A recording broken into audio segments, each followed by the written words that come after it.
Em nome do Pai, e do Filho, e do Espírito Santo. Amém. Naquele tempo, um mestre da lei se levantou e, querendo pôr Jesus em dificuldade, perguntou: Mestre, que devo fazer para receber em herança a vida eterna?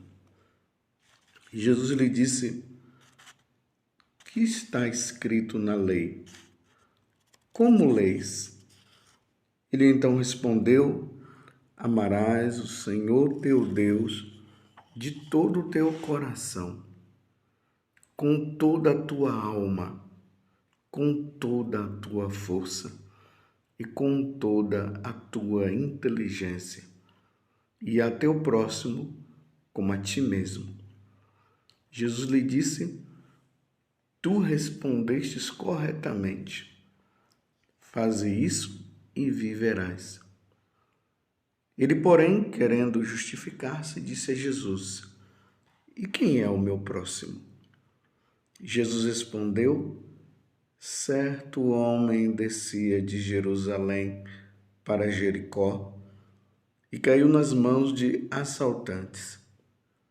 Estes arrancaram-lhe tudo, espancaram-no e foram-se embora, deixando-o quase morto. Por acaso, um sacerdote estava descendo por aquele caminho. Quando viu o homem, seguiu adiante pelo outro lado. O mesmo aconteceu com um levita. Chegou ao lugar, viu o homem e seguiu adiante pelo outro lado. Mas um samaritano que estava viajando chegou perto dele, viu e sentiu compaixão. Aproximou-se dele e fez curativos, derramando óleo e vinho nas feridas. Depois, colocou o homem em seu próprio animal e levou-o a uma pensão, onde cuidou dele. No dia seguinte, pegou 2 moedas de prata e entregou-as ao dono da pensão, recomendando: toma conta dele. Quando eu voltar, vou pagar o que tiveres gasto a mais. E Jesus perguntou: na tua opinião, qual dos 3 foi o próximo do homem que caiu nas mãos dos assaltantes? Ele respondeu: aquele que usou de misericórdia para com ele. Então Jesus lhe disse: vai e faze a mesma coisa. Palavra da salvação, glória a vós, Senhor. Meus irmãos e minhas irmãs, estamos neste caminho de santidade. A santidade, ela é necessária para nós chegarmos ao monte que é Cristo, como dizia São João da Cruz. A santidade é necessária para nós chegarmos ao céu. A santidade é necessária para nós vivermos a vida em Deus e com Deus lá no céu. Sem a santidade é impossível agradar a Deus. Isso está na carta aos Hebreus. E nós vemos agora no Evangelho de hoje, estamos no capítulo 10, versículo 25 até o 37. E olhe bem o que é que está acontecendo. Lembremos que as autoridades religiosas do tempo de Jesus estavam com um firme propósito de pegar Jesus em alguma situação para prendê-lo e, por fim, matá-lo. E nós sabemos muito bem que eles não encontraram nenhuma situação que eles pudessem pegar Jesus para prendê-lo e matá-lo, como eu acabei de dizer. Mas, naquela noite da Quinta-feira Santa, eles conseguiram de forma injusta condenar Jesus. E o que é que eles estão agora querendo pegar? E qual é dessas autoridades? Lembramos que no tempo de Jesus existiam essas autoridades, os mestres da lei, os sacerdotes, existiam também os herodianos, os fariseus. Essas autoridades, elas formavam um grupo que dava um nome de sinédrio. E foi esse sinédrio que chegou a condenar Jesus injustamente. Mas vejam só, quem é que está questionando Jesus para pegá-lo em alguma situação? Aqui vai dizer que é um mestre da lei. Ele se levantou e, querendo pôr Jesus em dificuldade, tá vendo? Perguntou: mestre, que devo fazer para receber em herança a vida eterna? Bem, ele está fazendo uma boa pergunta, porque essa pergunta ela é necessária também para nós. Como eu iniciei a homilia, eu disse que nós precisamos ser santos para chegar ao céu. Para vivermos a vida em Deus, nós precisaremos ser santos. Então, ele está fazendo uma pergunta, mas que para ele é cabulosa. Ele está querendo pegar Jesus. Ele não está fazendo essa pergunta com boa intenção. Por exemplo, de repente nós chegamos ali, entramos na capela, diante do Santíssimo Sacramento, ou em casa, diante ali do crucificado, nós nos ajoelhamos e dizemos: Senhor, o que é que eu devo fazer para ganhar o céu, para entrar no reino dos céus, para ganhar a vida eterna? Aqui nós estamos fazendo um pedido de coração, nós queremos saber o caminho que nós devemos trilhar para chegar no céu. Ele não estava querendo isso, ele queria pegar Jesus.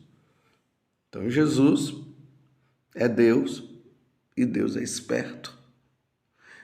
Jesus então diz para ele: o que é que está escrito na lei? Como lês? Então ele respondeu. Está vendo? Jesus devolveu a pergunta para ele e ele responde de forma magistral. Amarás o Senhor teu Deus de todo o teu coração, com toda a tua alma, com toda a tua força e com toda a tua inteligência, e o teu próximo como a ti mesmo.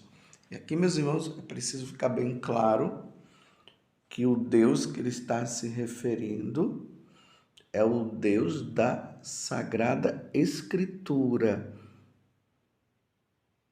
Você está entendendo? Ele não está se referindo a um Deus qualquer. Ele está se referindo ao Deus que se revelou a Abraão, Isaque e Jacó. É o Deus verdadeiro, que depois, com a vinda de Jesus, Jesus vai mostrar que existe mais uma pessoa e depois mostra uma outra pessoa. É um Deus único, aqui a Santíssima Trindade. O Pai, o Filho, que é Jesus, que ele fez essa pergunta, e depois o Espírito Santo. Então, que isso fique bem claro, que não é os deuses fabricados pelos homens, pelas religiões. Pelo contrário, essas pessoas que cultuam esses deuses, eles precisam se encontrar com o verdadeiro Deus. Senão fica assim, amarás o Senhor teu Deus e cada um acha que deve amar o seu Deus lá. Não, é a Santíssima Trindade aqui. Embora eles ainda não tivessem a plena compreensão da Santíssima Trindade. Compreendeu? Então, compreendendo, ele responde de forma clara, né? Ele, porém, aí, depois da resposta, Jesus até o elogia, dizendo: tu respondestes corretamente. Faze isso e viverás. Ele, porém, querendo justificar-se, porque, não sei porque ele quis se justificar, disse a Jesus, e quem é o meu próximo? Está vendo? Sempre querendo pegar aquilo. Agora, quem é o meu próximo? Então, Jesus conta esta parábola do bom samaritano. Então, entendam bem, é a parábola do bom samaritano. Então, significa que tem o samaritano que é mau? Vamos, então, compreender melhor diante da parábola que nós acabamos de ouvir. Eu não vou narrar toda a parábola de novo, porque eu quero entrar agora na essência da pergunta que esse mestre da lei fez e que deve repercutir na nossa vida de católico, na nossa vida de cristão. Então, aí conta essa parábola deste homem que foi assaltado. Depois Jesus identifica que esse homem era um judeu. E Jesus diz que na hora que o samaritano, ele diz, mas um samaritano. O samaritano foi passando, estava viajando e encontrou aquele judeu no chão, quase que morto. Então, um samaritano encontra um judeu. Então, tá certo. Então, uma vez que o samaritano encontrou o judeu, ali diz que aquele samaritano se compadeceu. Versículo 33 do capítulo 10 do Evangelho de São Lucas. São Lucas, mas um samaritano que estava viajando. Você vê que Jesus está dizendo, mais um samaritano. Isso aqui é importante. Jesus está frisando alguma coisa que está por trás aqui, que é de importância. Mais um samaritano que estava viajando. Jesus poderia ter dito assim, mais um judeu que estava viajando, encontrou aquele judeu no chão. Não, mas era um samaritano que estava viajando, chegou perto dele, viu e sentiu compaixão. Ele olhou para o judeu e sentiu compaixão. Aproximou-se dele e fez curativo, derramando óleo e vinho nas feridas e, por fim, depois ele levou, deixou na pousada e quando voltasse, deixou 2 moedinhas e quando voltasse ele iria ver como é que estaria o samaritano e depois ele ia ajustar também as dívidas de tudo que ele tinha assumido em relação ao judeu. Então, historicamente, os judeus não viviam bem com os samaritanos.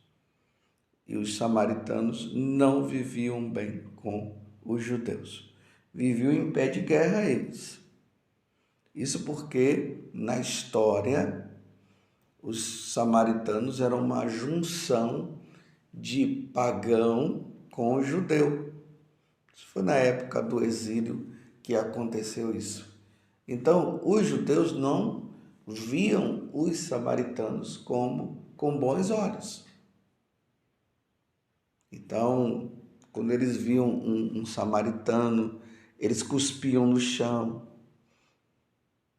Era um preconceito racial mesmo, porque os judeus se achavam os puros e os santos. Quem não era judeu, para eles estava fora, o pagão estava fora. Ainda mais que era um mestre da lei que havia feito a pergunta a Jesus. E agora Jesus diz o quê? Um samaritano estava ali diante de um homem que, a nível racial, cuspia no chão quando passava perto dele, xingava, desprezava, deixava de lado, dava uma volta muito grande para não passar por perto. Você está compreendendo o que Jesus está colocando para esse mestre da lei quando ele faz a pergunta: e quem é o meu próximo? Então agora o judeu, ou melhor, o samaritano, estava diante de um homem que faria justamente isso com ele. Desprezaria, deixaria de lado. Talvez se o samaritano estivesse no chão, caído, esse judeu ia passar, não, nem olharia para ele e iria embora. Compreendeu? Então aí dá para compreender porque Jesus ele diz, né, que um sacerdote passou, deixou de lado,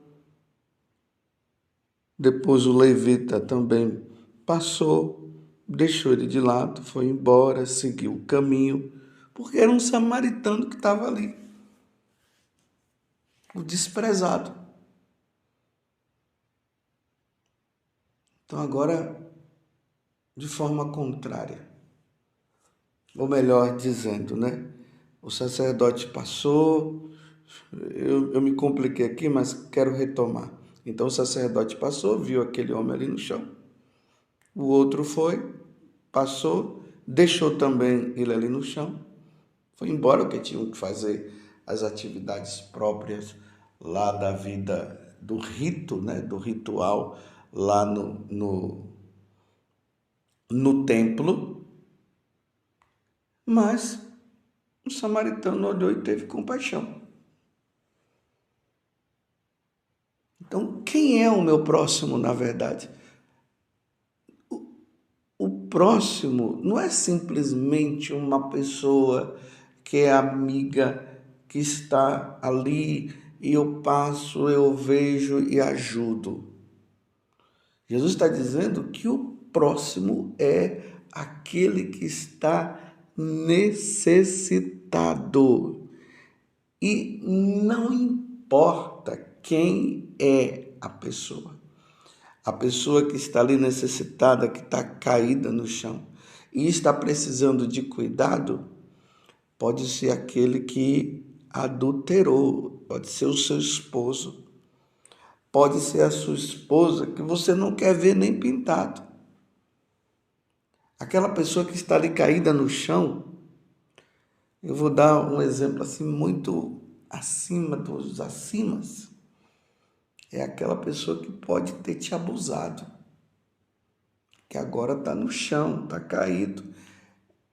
Pode ser que aquela pessoa que esteja no chão foi aquela que te assaltou e roubou todas as coisas e deixou você numa miséria. É aquela pessoa que te deu calote. Você está entendendo?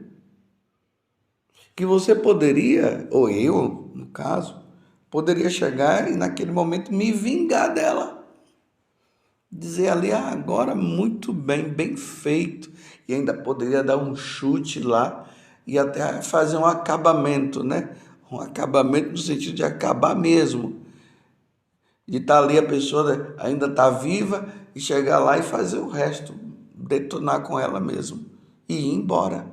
Mas não, Jesus está dizendo que a compaixão é isso. Ele esqueceu, o samaritano, ele esqueceu de tudo que os judeus faziam com ele. Esqueceu naquele momento. Ele viu uma pessoa, ele não viu o judeu. Ele viu um necessitado. Ele esquece tudo, faz o bem.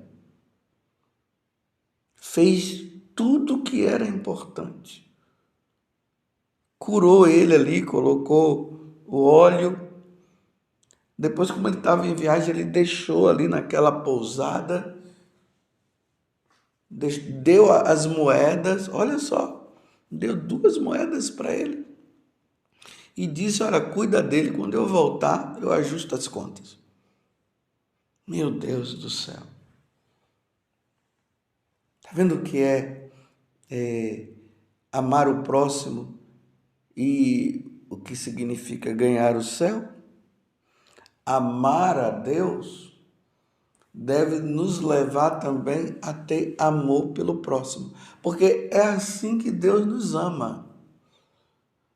Nós estamos sempre ofendendo a Deus, era para Deus chegar e se vingar, mas Deus não se vinga, Deus vai dando oportunidade, e todas as vezes que nós nos dirigimos a Ele, com compaixão, Ele nos perdoa. Claro, isso não vai acontecer depois da morte, no dia do juízo, porque não é que Deus não vai ter compaixão no juízo, é que Deus vai justamente dar a sentença de acordo com aquilo que nós quisemos viver.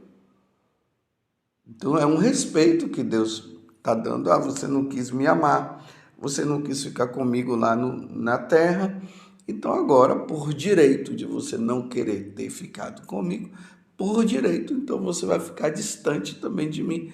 Você vai para um lugar que não traz felicidade, que vai levar à condenação e que eu não criei para você, eu criei para os anjos decaídos.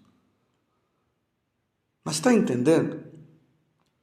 E aí ganha-se o céu. Então Jesus devolve a pergunta mais uma vez e diz para ele, então quem é? O próximo diz aquele que teve mais misericórdia. Só entra no céu quem tiver misericórdia. Quem tiver amor para com o outro. Aquele que perdoa, que dá o perdão.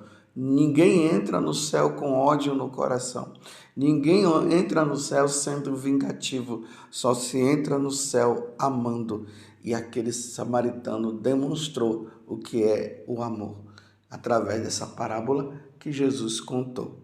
Então, vai agora você e faça o mesmo. Que Nossa Senhora nos ajude a viver a verdadeira santidade para nós ganharmos o céu. O bem não pode ser feito somente para os nossos amigos.